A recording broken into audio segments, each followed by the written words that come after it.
Our next point is vaporization, boiling point, vapor pressure. Now for example,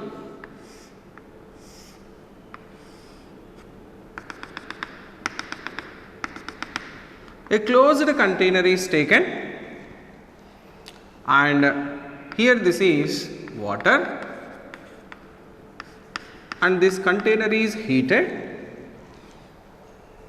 Then slowly these water molecules are converted into vapor state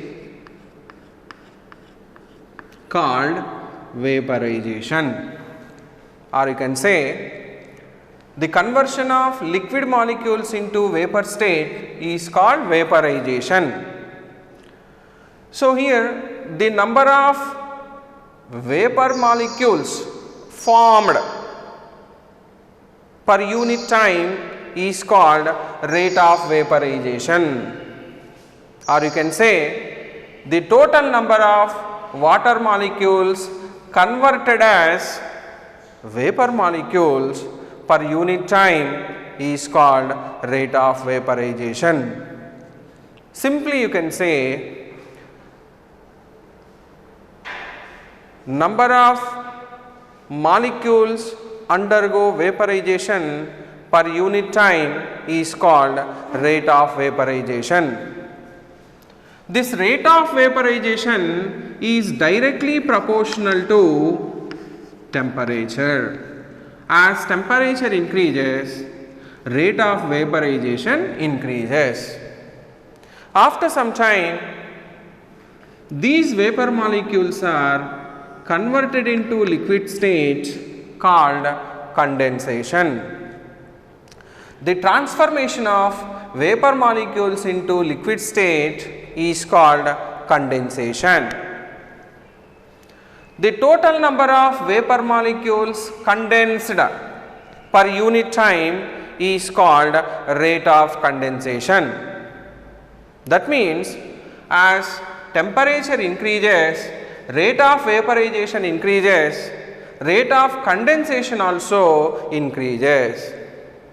At a particular point of time, this rate of vaporization is equal to rate of condensation called physical equilibrium, where rate of forward reaction is equal to rate of backward reaction. At this particular condition or at this equilibrium, the vapor molecules exerting pressure on the surface of water is called vapor pressure, or you can say the pressure exerted by vapor molecules on the surface of liquid is called vapor pressure.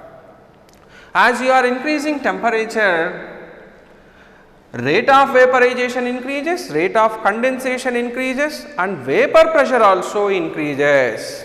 That means vapor pressure is also directly proportional to temperature. Now here the temperature at which the vapor pressure inside the container is equal to atmospheric pressure, then the temperature is called boiling point of that particular component. I will repeat, the temperature at which vapor pressure of a liquid is equal to atmospheric pressure called boiling point of that component.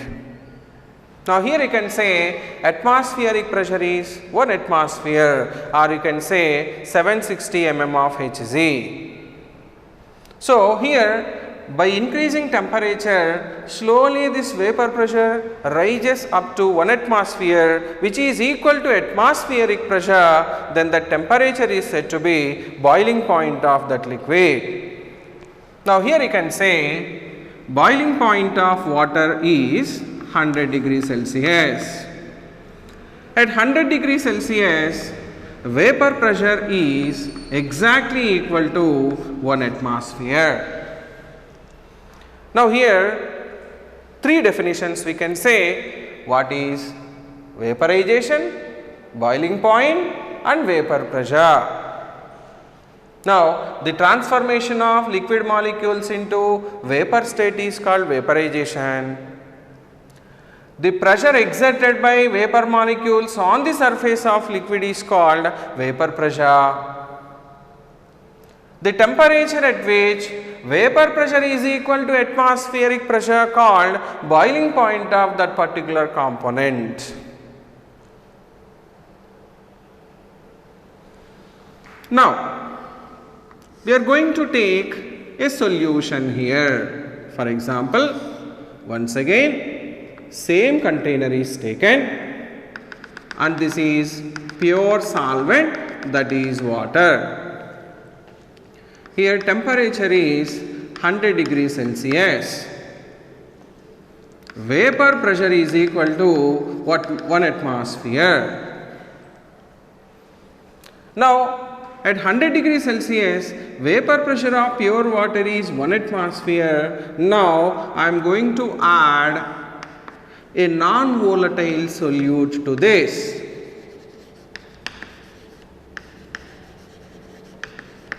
Non-volatile solute. For example, sugar. Suppose at these particular conditions, sugar is added to water, then immediately vapor pressure is decreased to 0.75 atmospheres, because before addition of non-volatile solute, here surface is occupied by only water molecules. All these water molecules can be vaporized. Whereas in second condition, the surface area is occupied by sugar particles also. Because of this, surface area of water decreases, rate of vaporization decreases, rate of condensation decreases, vapor pressure also decreases. Now here, vapor pressure of pure solvent is denoted by P naught, that is 1 atmosphere at 100 degrees Celsius. After addition of non-volatile solute to pure water, then vapor pressure of solution is decreased to 0.75 atmospheres. Now here, P naught is vapor pressure of pure solvent, PS is vapor pressure of solution. Here also temperature is 100 degrees Celsius. That means there is a decrease in the vapor pressure of solution by adding non-volatile solute. Now here P naught is vapor pressure of pure solvent and PS is vapor pressure of solution.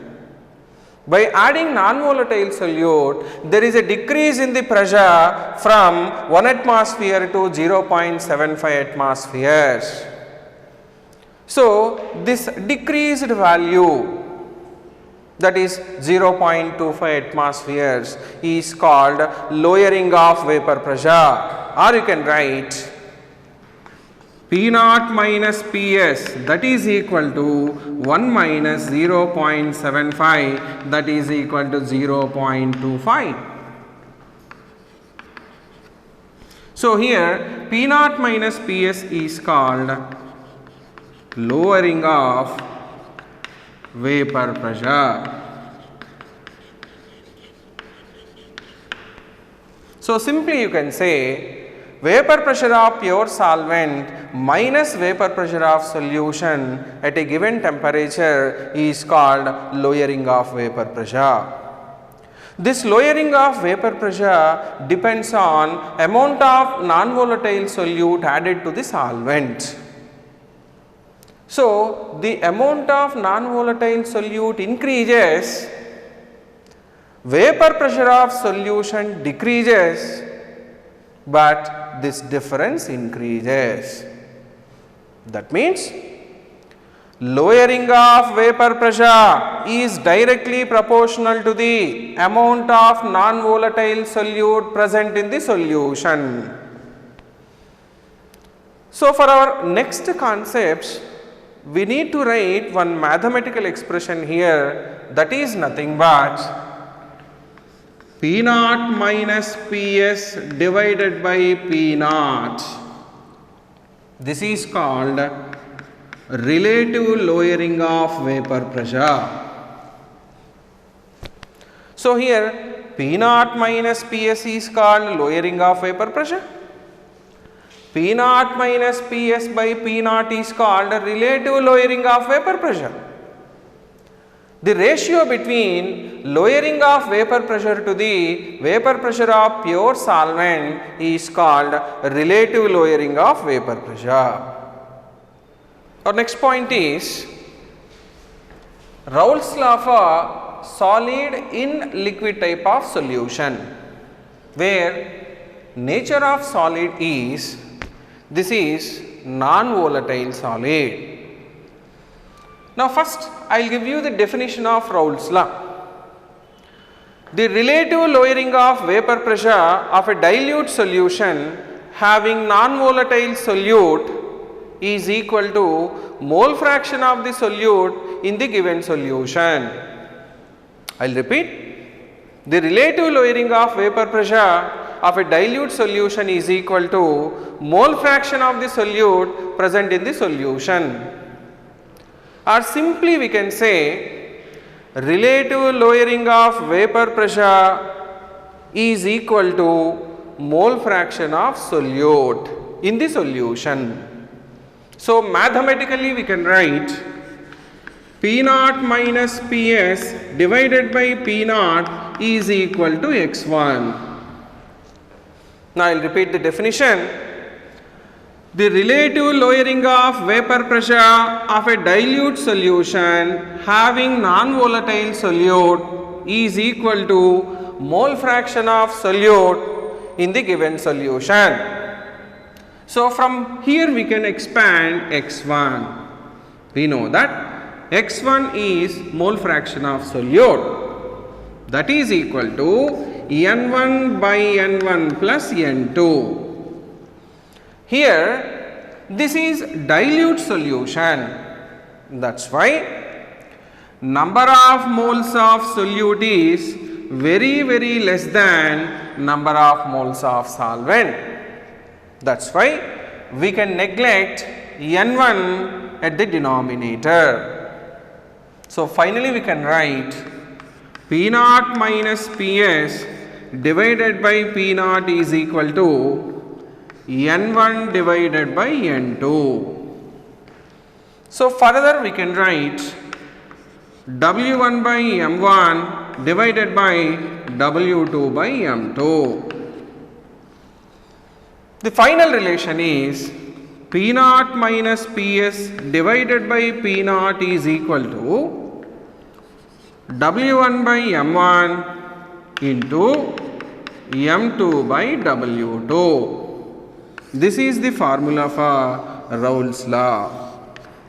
Finally, I will give you each and every term in the given formula.